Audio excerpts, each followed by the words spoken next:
Hey everybody, JTISREBORN here, and welcome back to another edition of my Batman the Animated Series reviews. This time we're going to be taking a look at episode number 59. Please, you're as blind as a bat! So, yeah, I'm quoting Batman forever here. But anyways, yeah, episode 59, blind as a bat. So, judging by the title, you can tell that at some point Bruce Wayne loses his sight. So the plot of this episode is Bruce Wayne, he's demonstrating some prototype military helicopter known as the Raven X-111, and during that the Penguin invades, and it's a device using it has like a silent running, it's a cloaking device, has invisible radar sonar, and it uses computers, turns sensors into visual data. So basically you can work in pitch blackness and you use a sonar in that to visualize things. So kind of like the Dark Knight. You know how Batman is able to use everyone's cell phones as like a sonar, and he's able to look through it? That's in essence what happens in this episode, except instead of like the white ambient glowing, this time it's all red for Batman to see in this episode. But anyways, the Penguin, he attacks things, there's an explosion that happens, and Bruce loses his sight. And he goes to see Leslie Tompkins. He's like, don't tell anyone at Wayne Enterprises that I can't see. So he was temporarily blinded. Leslie tells him, no, you got to stay out of sight for a few days, let your eyes recover. It's only temporary.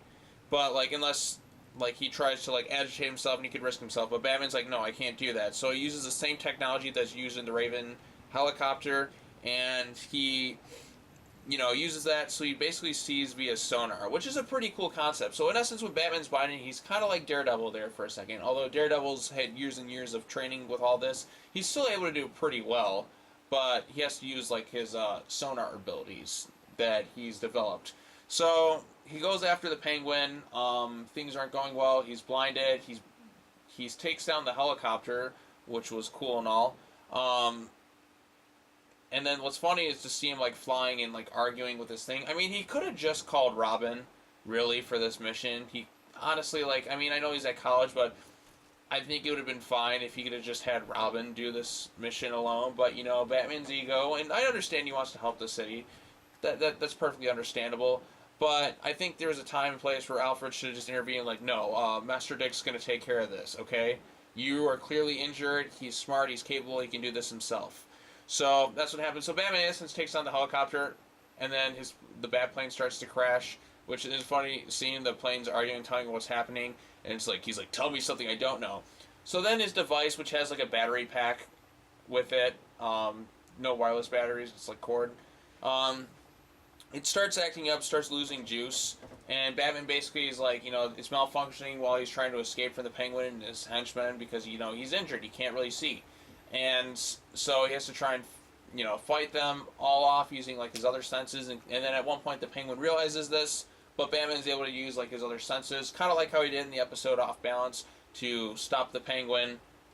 And I thought that was pretty cool. And then at the end of the episode, he's there, and Leslie removes the bandages from his head, and he sees things, and he's like, I can see just fine, Alfred. He looks at the newspaper, and it's just in fact, I've never seen anything prettier, and that's the Penguin getting jailed. So that's in essence this episode. It's a pretty good episode. I don't think it's the best Penguin episode. I think the last one was a little bit better.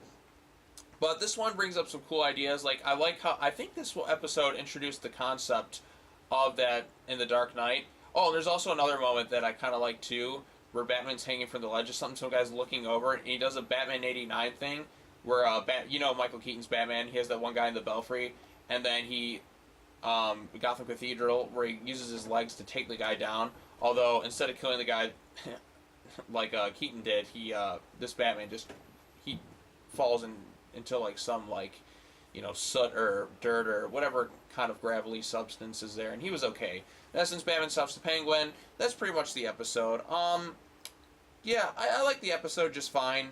I don't think it's the best Penguin episode. I think I like it slightly more than Birds of a Feather, but I don't think. But do I like this one more than Birds of a Feather? You know what? I'm gonna say this one. Just a little bit less than Birds of a Feather. I mean, as I'm going through more of these episodes, I'm trying to determine like my ranking of all of them, and you know, maybe this isn't truly what I feel, but I'm just trying to think off the top of my head, what do I truly feel? I wish I could just go into my mind and truly like, you know, have all the episodes kind of like, you know, listed perfectly, but I keep having second thoughts, I keep thinking this, keep thinking that, and it's tough to do sometimes. So, yeah, what are you going to do? But anyways, that's going to wrap it up for this episode. Be sure to let me know in the comments below what you thought of this episode. Blind as a Bat. Did you like it? Did you not like it? While you're at it, be sure to hit that subscribe button for more content. I got some more videos planned. I mean, these Batman the Animated Series ones, they're all unscripted until I go ahead and do a scripted review of the whole show, which, you know, I'm not really writing at the moment, but I'm going to do that as soon as I finish rewatching all of these episodes. And then I'll do some videos on the new Batman Adventures and do a review of that whole, like, season or whatever. And then, you know, we'll see where I go from there.